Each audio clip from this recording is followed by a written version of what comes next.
इस दुनिया में बहुत सारी ऐसी चीज़ें हैं जो कभी मैच नहीं होती। उसमें से एक है किसी भी प्रोजेक्ट का टाइमलाइन। चाहे वो डेवलपर्स ने दिया हो, चाहे प्रोजेक्ट मैनेजर्स ने दिया। वो बहुत ही rare of the rarest scenario होता है जहाँ पे आपने जो स्टार्टिंग डेज़ में प्रोजेक्ट का एस्टिमेट किया था, आपने उस पे डिलीवर कर दिया। इसके बहुत सारे रीज़न हो सकते हैं, मल्टीपल रीज़न होते हैं और एक ऐसी चीज़ है जो मैनेजर को पता है कि पॉसिबल नहीं है, फिर भी वो डेवलपर से माँगता है। क्लाइंट को भी शायद पता होता है कि नहीं दे पाएँगे, फिर भी वो टीम से माँगते हैं। तो आखिर इस वीडियो में हम समझेंगे कि आखिर वो कौन से रीज़न है जिसके चलते जो किसी भी डेवलपमेंट का जो टाइमलाइन है वो इतना फ्लक्चुएट करता है कि चीज़ें शुरू कहीं से होती हैं, खत्म कहीं होती हैं। किसी ने 4 वीक का एस्टिमेशन दिया होता है, वो 40 वीक में खत्म होता है और कभी-कभी तो ये नंबर और भी बढ़ जाता है। तो इस वीडियो में डिस्कस करते हैं प्रोजेक्ट एस्टिमेशन के बारे में, क्लाइंट एस्टिमेशन के बारे में कि आप कैसे टास्क को एस्टिमेट कर सकते हो, इस सब के बारे में। हम इस वीडियो में ट्राई करेंगे नियर टू परफेक्ट पहुंचने का, क्योंकि परफेक्ट बनने का तो रास्ता अभी हमें भी नहीं पता। तो नियर टू परफेक्ट कैसे बन सकते हैं उसका डिस्कशन करते हैं।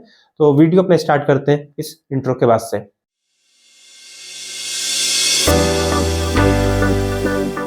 तो जो टाइमलाइन वाली बात है, टाइमलाइन की शुरुआत पहले पहले तो अगर आपको टाइमलाइन के बारे में नहीं पता तो एक हल्का सा ग्लिम्स कि टाइमलाइन क्या होता है। लेट से आपको एक काम करना है, आप कहीं भी, लेट से आपके घर में कोई छोटा सा काम करवाना है, आप किसी मजदूर को बुलाते हो तो सब पूछते हो ना भाई कितना टाइम लगेगा। देखना आपको लगभग सही बता देता है कि यार इतना टाइम लगेगा काम देख के। हम कॉर्पोरेट मजदूर, हमसे भी कोई पूछता है कितना टाइम लगेगा, हम तो कभी नहीं से भी बता पाते। उसके रीजन ये होते हैं कि जब आप किसी ओरिजिनल वाले मजदूर से पूछते हो तो उसको पता होता है कि इस काम का स्कोप इतना ही है। हमारे केस में स्कोप चेंज होता है। क्यों? कि जब भी डेवलपमेंट स्टार्ट होती है, कभी कभी क्या क्लाइंट के माइंड में एक आइडिया होता है, उसको भी पता नहीं होता कि चाहिए क्या। उसको एक आइडिया चाहिए होता है कि आइडिया इस तरीके से दिखना चाहिए। बस उस आइडिया में कितनी फंक्शनैलिटी होंगी, कितने फीचर्स होंगे, कितने ऑथेंटिकेशन होंगे, उसको कुछ नहीं पता। एंड मीनवाइल वो किसी से कॉम्पिटिट कर रहा होता है। उस समय वो क्या करता है, जब उसकी साइट बनने लगती है तो वो अपने कॉम्पिटिटर के पास जाता है। ओके यार, इसने तो ये फीचर रखा है, ये बहुत अच्छा है, हम भी रखते हैं। अच्छा, ये वाला फीचर हम भी रखते हैं। अब इसमें क्या होता है, जो स्टार्टिंग में फीचर लॉक हुए थे, वो लॉक फीचर को अंदर बोलता है नहीं कोई बात नहीं, टाइम एस्टिमेट ही बढ़ेगा ना, बढ़ा दो, मेरे को अभी ये करना है। ठीक है, ऐसे ना ये प्रोसेस एक ऐसा एंडलेस लूप चलता है। इस एंडलेस लूप की वजह से ही सॉफ्टवेयर के प्रोजेक्ट कभी खत्म नहीं होते हैं। अगर मैं आपको इस बात को और थोड़ा अच्छे से बताऊं या समझाऊं, मैं ये कह सकता हूं, जिस दिन आपने अपने फ़ोन में पहली बार यूट्यूब, गूगल या फेसबुक इंस्टॉल किया होगा, उसके बाद से पहला आपको अपडेट मिला होगा और आपको रिसेंटली कुछ दिन पहले भी अपडेट मिला होगा। तो अपडेट मिलने का क्या मतलब है कि कुछ ना कुछ तो कोड के अंदर मॉडिफिकेशंस, ट्वीक्स हो ही रहे हैं। इसका ये भी तो मतलब हुआ ना कि पहले जो कोड था वो शायद उससे कम, अभी जो करंट कोड है उससे कम अनस्टेबल था, कम फीचर के साथ था, वो भी चल रहा था, ये भी चल रहा है। आने वाले समय में इसका भी कोई नया वर्जन आ जाएगा। तो लेकिन आईटी इंडस्ट्री में सॉरी टू इंटरप्ट, बट ये तो चलो हो गया अपडेट की बात, ठीक है। लेकिन अभी सिंपल पहले इतना समझते हैं कि एक प्रोजेक्ट क्लाइंट का आइडिया आया कि सपोज कि उसको एक सोशल मीडिया ऐप बनाना है, लाइक इंस्टाग्राम, ठीक है, विद लिमिटेड फीचर्स। क्लाइंट को तो बहुत कुछ बनाना रहता है, लेकिन हमने एक फिक्स कर लिया, इतना फीचर्स होगा, इतना होगा, ठीक है। उसको टाइमलाइन दे दिया। अभी वो टाइमलाइन पे प्रोजेक्ट को ख़त्म करना है अपने को, तो वो अपने को टाइमलाइन देते वक्त वो सारी चीज़ें ध्यान रखनी होंगी। As a manager, as a developer, जो भी टाइमलाइन दे रहा है, वो एस्टिमेशन इन शॉर्ट, तो क्लाइंट को हमने दे दिया इतना, तो वो देंगे कैसे? कि उसमें ऐसा तो क्या होता है कि उसमें प्रॉब्लम डीप आता ही है वो, कि हमने कुछ बोला कि 8 वीक्स, लेकिन वो 8 वीक होता नहीं है। या फिर हमें भी पता है कि वो उतना टाइम, मतलब देखो कि टाइम में गलती होगी, क्योंकि ऐसा तो नहीं है कि हमने कुछ रोबोट काम कर रहे उतने टाइम में हो ही जाएगा, ऐसा नहीं है। ह्यूमन है, ह्यूमन इमोशन पे चलते हैं, तो गलती होना तो मतलब जायज़ है, ठीक है। तो ऐसा क्या चीज़ें हैं जिसका मतलब वो एक मतलब क्लोज टू एक्यूरेट दिया जाए, वो क्या चीज़ें कर सकते हैं हम लोग इसमें? मेरे हिसाब से इसमें एक चीज़ है, पता है क्या है? मेरे हिसाब से ये गलती क्यों होता है ना, तो मैं अगर जितना सोच पा रहा हूँ अभी, उसमें सबसे बड़ा रीज़न ये है कि हम अपने एफर्ट्स को ओवर एस्टिमेट करते हैं और टाइम को अंडर एस्टिमेट करते हैं। इसका क्या मतलब है, लेट से आपको कहीं ए से बी जाना है, आप क्या बोलते हो कि यार मैं 10 मिनट में पहुंच जाऊंगा। बट एक सिनेरियो है ना कि उसमें ट्रैफिक था, उसमें डाइवर्जन था, मल्टीपल सिनेरियोज हो सकते हैं। तो हम क्या करते हैं, जब हम टास्क के एस्टिमेशन पे बैठते हैं तो हमें लगता है अच्छा लॉगिन की एपीआई बनानी है, मैंने तो आज तक 50 एपीआई बनाई है, इसमें एक तो और नहीं बनानी है, 2 घंटे में बना दूंगा। अब आपको कुछ ऐसा इशू आ गया 2 घंटे में कि 2 घंटे तो आपको सिर्फ डीबग करने में लग गया कि वो इशू क्यों आ रहा था, आपका एस्टिमेशन फेल हो गया। तो मेरे हिसाब से इसके लिए सबसे जो इम्पोर्टेंट तरीका होता है कि हम टाइम को भी ना अंडर एस्टिमेट कर, ना हम टाइम को अंडर एस्टिमेट करें, ना हम खुद को अंडर एस्टिमेट करें, हम दोनों को करेक्ट एस्टिमेट करें कि मैंने ऑल दो 50 एपीआई लॉगिन की बनाई है, एक पॉसिबिलिटी है कि मेरे को कोई ऐसा एरर आ जाएगा जो मैंने नहीं देखा, तो हो सकता है मेरे को 2 के बजाय 3 घंटे लग जाए। तो अगर आपके पास 3 टास्क है जहाँ पे लग रहा है कि 2-2 घंटे लगेंगे, 6 घंटे, दैट्स गुड कि आप 8 घंटे बोलो। एक वो टाइम हो गया जो आपके पास मिल गया, कहीं एरर आ गया तो। और अगर आपको एरर नहीं आई तो ठीक है, मौज करो, फिर क्या दिक्कत है। अगर हो गया तो बढ़िया है, नहीं हुआ तो बैठो। तो एक तो ये बड़ा रीजन है कि हम ओवर एस्टिमेट और अंडर एस्टिमेट का जो गेम है। ये तो हो गया, मतलब देखो डेवलपमेंट करते टाइम क्या क्या प्रॉब्लम आने वाला है।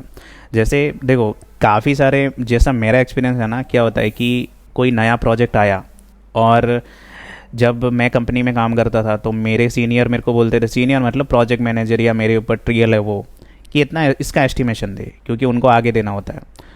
तो जब ना एस्टिमेशन देने का टाइम होता है ना, मेरे हिसाब से, मतलब ये मेरे एक्सपीरियंस के हिसाब से बोल रहा हूँ कि गलती होता कहाँ है। एक तो हमें टाइम नहीं मिलता एस्टिमेट करने का प्रॉपर, जल्दी में रहते, सब लोग जल्दी में रहते कि आज के टाइम के, अगर आप कोई मतलब कंपनी में नहीं, आप अपना खुद का प्रोजेक्ट भी क्लाइंट को पिच कर रहे हो ना, कि चलो ये क्लाइंट ने कुछ रिक्वायरमेंट बताया और आपको मांगा उसने एस्टिमेशन, तो आपको टाइम दिया ही नहीं जाता है उसका। रेस में लगे सब लोग कि हमको जल्दी से जल्दी दो, क्योंकि दूसरे भी हैं ना, कोटेशन भेजने वाले तो दूसरे भी हैं, ठीक है। तो एक तो हमको ये डर रहता है कि साला ज़्यादा देंगे तो प्रोजेक्ट इन नहीं होगा, ठीक है, और कम दे देंगे तो अपने को ही प्रॉब्लम होगा कि अब उतने में होगा क्या। तो मैंने जितने भी एस्टिमेशन दिए ना, मोस्ट ऑफ दी मैंने ना एक प्रेशर में आके दिए हैं कि चलो हम अपनी बात उधर सेटिस्फाई नहीं कर रहे हैं कि मेरे को इतना टाइम लगेगा, नहीं, हम ना अपने प्रोजेक्ट मैनेजर या अपने सीनियर के उसका जो विल है ना, उसको सेटिस्फाई कर रहे हैं कि हाँ चलो वो बोल रहा है कि इतना में करके दो, लेकिन एस्टिमेशन तो भी हमें देना होता है कि चलो हाँ हम नाम के लिए दे रहे हैं, वैसा भी होता है।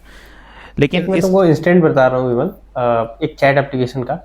मैंने याद है मैंने दिए थे 40 घंटे, क्योंकि मेरे को लगता था सेम ही तो कोड है। जब मैं कोड लिखने बैठा था मेरे को लगा नहीं, इसमें बहुत सारे इंप्रूवमेंट कर सकते हैं, क्योंकि वो कोड बहुत अच्छा नहीं लिखा हुआ था, उसमें बहुत सारे रूम ऑफ इंप्रूवमेंट थे। वो चला गया 200-225 घंटे। अब मेरे से क्लाइंट पूछ रहा है, आई थिंक क्लाइंट या मैनेजर ही पूछ रहा है मेरा कि वाई दिस मच, तुमने तो 40 घंटे का बोला था। तो मैं बोला था 40 घंटे तो मैंने इस कोड के लिए बोला था, ये कोड में तो थोड़ा टाइम लगेगा। तो बोल रहा है कि नहीं उससे फर्क नहीं पड़ता कोड क्या लिखा है, फर्क ये पड़ता है टाइम कितना लगा है। क्लाइंट भी जल्दी में है कि उसको जल्दी चाहिए, प्रोजेक्ट में इसमें जल्दी में है कि तुम जल्दी खत्म करके दो, और तुम इस जल्दी में हो कि जल्दी करके घर जाए। तो सब जल्दी में इसी को सिस्टम में, और इसीलिए प्रोजेक्ट की डेडलाइन फटती है, तो सब जल्दी में है तो सब वीकेंड पे बैठते हैं। वही प्रॉब्लम इकोसिस्टम में ही होता है ज़्यादातर।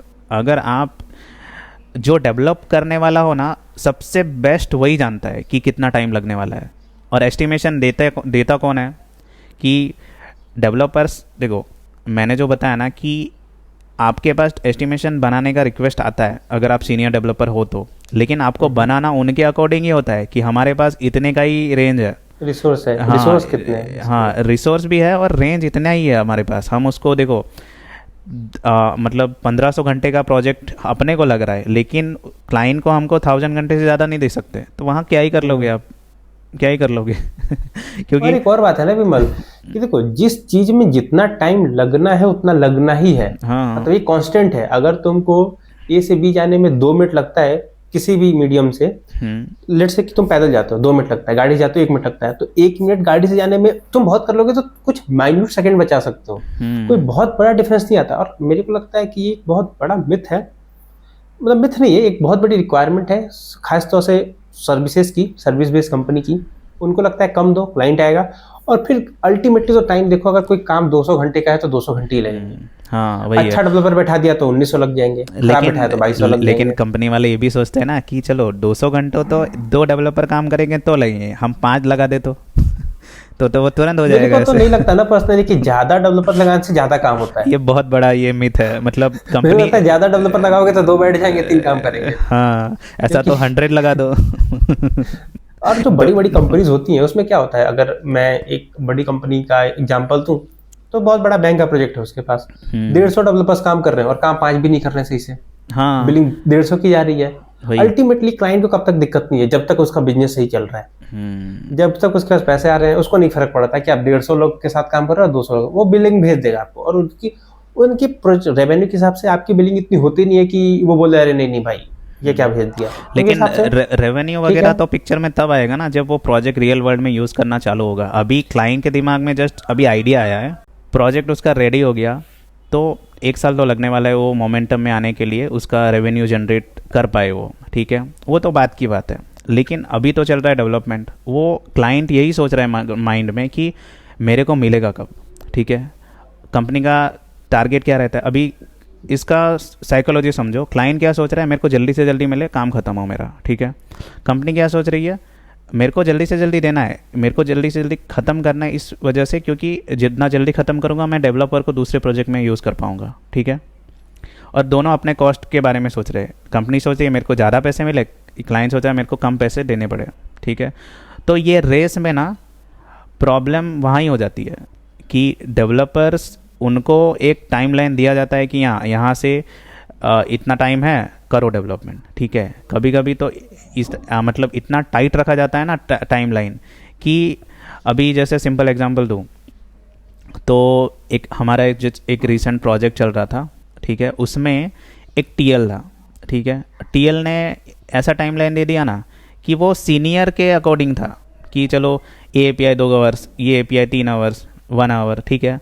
अभी वो काम करने जाते हैं ना डेवलपर, अभी वो जूनियर भी हो सकता है, सीनियर भी हो सकता है, वो तो कोई भी आ सकता है ना। और कंपनी को टाइमलाइन तो उसी हिसाब से दिया है कि चलो सीनियर बंदा काम कर रहा है, जूनियर तो वो स्टार्ट करने में 1 घंटा लगा देगा, ठीक है। तो वो कब मैच होने वाला है, वो कभी नहीं मैच होगा ऐसे। तो वो एस्टिमेशन ऐसे बंदे को देना चाहिए, वो उसकी टीम की स्ट्रेंथ पता हो कि मेरी, एक तो एस्टिमेशन देने के बाद टीम डिसाइड करते हैं, वो पहले होना चाहिए, टीम पहले डिसाइड होनी चाहिए, बाद में एस्टिमेशन होना चाहिए। इसमें तो नहीं, एक और बात है जो हमने मिस की कि जब आप क्लाइंट को डेवलपर्स की प्रोफाइल भेजते हो तो यूजुअली अगर किसी बंदे का एक्सपीरियंस 1 साल है तो आप 5 साल दिखाते हो, या 2 साल दिखाते हो, 3 साल दिखाते हो, तो आप नंबर तो वहाँ भी एग्जैजरेट करते हो। अभी दिक्कत क्या आती है कि आपने मान लो मेरे को 2 साल का एक्सपीरियंस है, आपने मेरा 6 साल एक्सपीरियंस बता दिया और आप बोल रहे हो कि लॉगिन एपीआई बनाने में 4 घंटे लग जाएंगे तो क्लाइंट बोलेगा भाई किस बात का ये एक्सपीरियंस। फिर अभी वहाँ पे एक और चीज़ है मेरे इसके अंदर, नॉट आई नो कि ये थोड़ा टॉपिक से हटके चीज़ है, बट मैं इसलिए बोल रहा हूँ, तुमने बोला ना कि कई बार क्लाइंट जल्दी में होते हैं, क्लाइंट चाहते हैं कि डेवलपर्स को दूसरे प्रोजेक्ट में यूज करना है, मतलब सॉरी मैनेजर्स चाहते हैं कि डेवलपर्स को दूसरे प्रोजेक्ट में यूज करना है। ये क्या और सिनेरियो आता है तब जब आप किसी क्लाइंट को डायरेक्टली असाइन हो एट द 8 आवर वाले बेसिस पे कि आप 1 घंटे के लिए यूज करो, तब कंपनी का माइंडसेट बदल जाता है। तब कंपनी कहती है कि तुम क्लाइंट को कन्विंस करो कि वो एक फीचर को 3 तरीके से बनवाए, 2 तरीके हटवा दे, 1 तरीके रख ले। क्यों कि उसको अभी वो बिलिंग की आवाज चाहिए, वो 8 घंटे चाहिए कि भाई 8 आवर में क्या हुआ, ये हुआ, इस वीक में क्या हुआ। तुम एक ऐसी चीज के बारे में R&D कर रहे हो जो शायद होगा ही नहीं, तुमको भी पता है, D1 पे भी पता है, लेकिन तुम नहीं बोलोगे। क्यों? तुमको बिलिंग चाहिए। क्लाइंट को क्यों कह रहे हो? क्योंकि क्लाइंट हो सकता है, देखो अगर क्लाइंट बहुत ज्यादा टेक्निकल है ना, ऐसा होता नहीं है। और मान के चलो मैं हूँ, मेरे को जावास्क्रिप्ट आती है, मैं जावा समझ तो सकता हूँ, मैं पाइथन समझ सकता हूँ, बट अगर उसके अंदर कोई कॉम्प्लेक्सिटी है तो मैं डायरेक्टली कोड लेवल पे नहीं आ सकता ना। एक ब्लॉकर तो है, मैं चीज़ें समझ सकता हूँ ओनली। तो अभी क्लाइंट नहीं, अभी जैसे मान के चलो कोई क्लाइंट है, वो बैकएंड डेवलपर है, उसको नेक्स्ट.जेएस के फायदे बता रहे हैं और रिएक्ट.जेएस के फायदे बता रहे हैं, उसको समझ में तो आ रहा है क्या होता है, लेकिन अभी वो मान के चलो SSR की कोई एरर में फंस गया। अभी क्लाइंट टेक्निकल हो के भी क्या करेगा जब उसने नेक्स्ट.जेएस किया ही नहीं है तो। अब उसके पास भी इतना टाइम नहीं है कि वो बैठ के तुम्हारे साथ डिबग करे। अब तुम बैठ के 2 दिन डिबग कर रहे हो और बिलिंग आ रही है क्लाइंट को। तो बहुत सारी चीजें, बहुत सारी कॉम्प्लेक्सिटीज है जब आप बिजनेस पार्ट में आओगे। तो जब तक आप गेम के उस तरफ हो, जब जहाँ पे आपको काम करना है, दैट इज स्टिल सिंपल कि आपको एक प्रोजेक्ट टाइमलाइन मैच करना है, नॉल। जब आप गेम के इस तरफ आओगे तो आपको 50 चीजें दिखेंगी और आप ऐसा कहोगे कि that is not a fair practice. हाँ, ऐसा ही होता है क्योंकि this is how business works.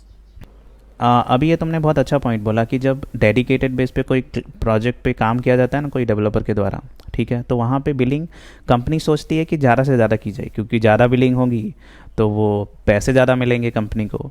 लेकिन ये सारी चीज़ें उल्टी हो जाती है जब फिक्स कॉस्ट का प्रोजेक्ट हो, क्योंकि वहाँ पे कंपनी को अगर उसने 300 की जगह 500 घंटे लगा दिए ना, तो पैसे तो उनको इतने ही मिलेंगे क्लाइंट से, क्योंकि वो कमिट उस तरीके से हुआ है। तो वहाँ पे वो जितना हो सके उतना कम करने की ट्राई करते हैं कंपनी वाले। अभी यहाँ पे चीज़ें क्या होती है ना कि अभी कभी कभी ना, अभी मान के चलो 500 घंटे का प्रोजेक्ट है, ठीक है, लेकिन वो बहुत टाइट है। अभी उसमें तो इतना टाइट दिया जाता है ना कभी कभी तो, कि आपको डिस्कशन के आवर्स मतलब गिनती के मिलते हैं, इन शॉर्ट गिनती के। उसके बाद में होता क्या है कि स्प्रिंट पे स्प्रिंट डिले हो जा रही है। एक स्प्रिंट में इतना सारा काम घुसा दिया कि वो 2 स्प्रिंट का काम है, ठीक है। और बाद में वो सोचते क्या है प्रोजेक्ट मैनेजर, यार एक और रिसोर्स लेके आता हूँ, एक और रिसोर्स लेके आता हूँ। तो रिसोर्स जितने बढ़ाते जाओगे उतना जो सीनियर बंदा उसका मैनेजमेंट उतना ज़्यादा होगा। अभी सब लोग अपने हिसाब से काम करेंगे, ठीक है, तो उनका कलेक्टिव एफर्ट तो ज़्यादा आएगा, लेकिन अभी वो प्रोडक्टिविटी नहीं रहेगी ना उसमें, तो वो समझते नहीं हैं चीज़ों को लेके कि। और ये क्यों नहीं समझते वो लोग कि जितने ज़्यादा लोग होंगे उसका मतलब ये नहीं होता है कि काम जल्दी होगा, उसका मतलब ये होता है ना काम उसमें बिगड़ने का ज़्यादा चांसेस रहता है। और जितने भी कोई बंदा होगा जो स्लो हो जाएगा, हाँ तो है तो सब मैं क्यों करूँगा, ठीक है आराम से करूँगा मैं। वही स्लो हो जाएगा, वो अलग माइंडसेट है। लेकिन मैनेज करना उन लोगों को, अभी प्रोजेक्ट है, ठीक है, उसमें 2 ही बंदों की रिक्वायरमेंट होगी ही नहीं, क्योंकि देखो उसमें फीचर्स होते हैं कुछ कुछ मॉड्यूल वाइज, और डिपेंडेंसी वाले फीचर आप अलग करते हो पहले कि ये मॉड्यूल अलग है, ये मॉड्यूल अलग है, तो आप उस हिसाब से सेपरेट करते हो ना, अपने डेवलपर्स में डिस्ट्रीब्यूट करते हो टास्क। अभी उसमें दो में आराम से डिस्ट्रीब्यूट हो जाएगा वो, ठीक है, लेकिन आप उसमें 4 घुसाते हो। अभी डिस्ट्रीब्यूट कैसे करोगे उसको, क्योंकि डिपेंडेंसी वाले बहुत सारे टास्क हैं। अभी क्या होगा कि मान के चलो 4 डेवलपर हैं, पहला वाला काम कर रहा है, दूसरा वाला कर रहा है, अभी तीसरा वाला का काम उसको दिया गया है लेकिन वो ख़त्म हो गया, अभी उसका डिपेंडेंट टास्क है वो दूसरे डेवलपर पे, ठीक है, तो वो बैठा रहेगा तब तक, वो बोलेगा मेरे पास टास्क नहीं है। प्रोजेक्ट मैनेजर को वो प्रेशर आएगा, साला इसको टास्क देना पड़ेगा कैसे करके, नहीं तो मैं कंपनी बोलेगी, हायर मैनेजमेंट बोलेगा ये फ्री क्यों बैठा है, इसको टाइम दो या फिर इसको प्रोजेक्ट से हटाओ। तो ये इसमें सॉल्यूशन होगा कब? तो ये कंपनी को समझना पड़ेगा कि प्रोजेक्ट को डेवलपर्स की टीम साइज़ उतनी ही रखो जितनी एक्चुअल में रिक्वायरमेंट है, कि जितने को काम प्रॉपर मिल सके। कभी एक दो दिन बैठना पड़ेगा ना, वो चलेगा, लेकिन डिपेंडेंसी हर दिन आ रही है, तो वो क्या जो सही से काम कर रहा होगा ना बंदा, जो सीनियर बंदा, वो अपना काम भी नहीं कर पाएगा, और अल्टीमेटली प्रोजेक्ट टाइमलाइन तो हटेगी लेकिन क्वालिटी ऑफ कोड बहुत ख़राब हो जाएगा, ठीक है। और इसलिए आप देखते हो कि जितने भी पॉपुलर जो सॉल्यूशन बने हुए हैं वर्ल्ड में जो पॉपुलर हैं, उनकी टीम साइज़ बहुत कम होती है। ऐसा नहीं है कि 200 जन मिल के बना रहे हैं किस चीज़, ठीक है, 50 लोग भी बहुत तगड़ी चीज़ बना सकते हैं। तो विमल अभी तो हमने सबको डिस्कस कर लिया क्या होता है क्यों होता है। अभी आई थिंक हमें ये भी डिस्कस करना चाहिए कि वो स्वीट स्पॉट क्या होगा। मैं परफेक्शन तो यूज नहीं कर सकता कि ये कर लो और परफेक्ट हो जाएगा। स्वीट स्पॉट की एटलीस्ट आपको 10 आवर दिए थे तो आपका काम 10.5 आवर में खत्म हो रहा है या 9.5 आवर में खत्म हो रहा है, और 10.5 में खत्म हो रहा है, 9.5 में खत्म हो रहा है, आपने 10 दिया था इन इंग्लिश टर्म्स। अगर आपको कुछ करना है सबसे इंपॉर्टेंट है अपने आप को थोड़ा सा अंडर एस्टिमेट करना। ये मान के चलना कि भाई मेरे से 2 घंटे का काम 2.5 घंटे में होगा, भले वो 2 घंटे का है। अगर आपको सेफ रहना है तो, अगर आपको अगेन हीरो बनना है 1 घंटा बोल दो। बट आपको भी पता है कि जब भी आप इस तरीके की हरकतें करोगे, आज नहीं तो कल फटेगा। अच्छा है आपको लग रहा है 2 घंटे का टाइम है, और इसको अब मान के चलो 2 घंटे का टाइम है और 2.5 घंटे आप 3 घंटे दे रहे हो, तो सबको तो पता है ना जो बैठा है यार कि ये तो 2 घंटे का काम है, 3 घंटे कैसे। Then you can say a word, development है 1.5-2 घंटे का, 1 घंटे टेस्टिंग के लिए। तो आपको हो सकता है कि टेस्टिंग में इतना टाइम लगता नहीं है, बट आप टेस्टिंग के लिए टाइम मांगोगे तो मिल जाएगा। बट एक चीज मेक श्योर करना है कि फिर ये नहीं कि क्यूए आपको एक बहुत छोटा सा बग दे रहा है, आपने 1 घंटा टाइम भी ले लिया और क्यूए भी बग दे रहा है, that is not the case. तो आपके पास एक बफर रहा कि ठीक है 2 घंटे का काम था, अगर अभी मैं 2 घंटा 30 मिनट में भी कर सकता हूँ, 2.5 घंटे में अप्रॉक्स 3 आवर तो मैंने टाइम लिया था पूरा, तो ठीक है मैं टेस्टिंग करके मैनेज कर देता हूँ, टेस्ट केसेस बना लूंगा, मतलब बहुत सारी चीजें कर सकता हूँ। तो ये एक बहुत इंपॉर्टेंट एस्पेक्ट है कि आप अपने आप को अंडर एस्टिमेट करके थोड़ा ओवर एस्टिमेटेड टाइम लाइन दो। सही है, लेकिन आप ये कर सकते हो जब आप खुद के कंट्रोल में चीज़ें हैं तब। अभी कभी कभी ना होती है कि आपके कंट्रोल में चीज़ें नहीं हैं, तो आप कैसे करोगे इसको सॉल्व? तो ये बहुत बड़ा एक हो सकता है पॉइंट कि आपको एक टाइमलाइन दिया जाए, ये है ठीक है, ये हमने दिया गया है, आपको चांस मिला तो आप करोगे कि आपको इतना ही टाइम दोगे कि थोड़ा सा ना अपनी काबिलियत को अंडर एस्टिमेट करके आप टाइम थोड़ा ज़्यादा दोगे, ठीक है, लेकिन आप ये आपको चांस मिलेगा तब करोगे। उस सिचुएशन में क्या करोगे चांस जब नहीं मिलेगा तो एक और बात बताता हूँ, मान लो चांस नहीं मिल रहा है तो एक बात हमें समझनी चाहिए ना कि जो बंदा लेट से मान के चलो मेरे को 3 साल का एक्सपीरियंस है, मेरा टीएल है उसको 8 साल का एक्सपीरियंस है और वो टाइमलाइन दे रहा है। हम्म, कुछ लोग होते हैं ना जो अपनी पर्सनैलिटी को ना बहुत ज़्यादा इम्पोज कर लेते हैं कि भाई मैं तो कर सकता हूँ, तू भी कर सकता है। कुछ लोग ऐसे बहुत कम लोग होते हैं, मोस्टली लोग ये मान के चलते हैं ना कि ये बंदा फ्रेशर है तो उसको टाइम लगेगा। हम्म, एक चीज़ आपको हमें ये भी एक्सेप्ट करना चाहिए ऑन अ मीन टाइम कि जब कोई सीनियर बंदा एस्टिमेशन देता है और ये दिमाग में रख के देता है ना कि कौन करेगा, तो मोस्टली एक्यूरेट ही देता है। अभी क्या होता है, ये दिक्कत कब आती है ना, जब हमारे एंड से कुछ चीज़ें फंस जाती हैं, मतलब हमें काम करना था हमने आलस मार दिया, हमें काम करना था हम चाय पीने चले गए, तब क्या होता है वो सबका कलेक्टिव एफर्ट क्या होता है कि स्प्रिंट नहीं खत्म हुई, प्रोजेक्ट नहीं खत्म हुआ टाइम से। हम्म, 90% अगर 10 एस्टिमेशन जा रहे हैं ना तो 9 एस्टिमेशन ऐसे होंगे आउट ऑफ 10 जो ना लगभग अप्रॉक्स होंगे अगर आप तमीज से काम कर रहे हो तो, और कुछ होंगे जो भाई अब मतलब अनरियलिस्टिक है। तो क्यों है, क्योंकि क्लाइंट को कन्विंस करना है on the same time, so that could be the reason.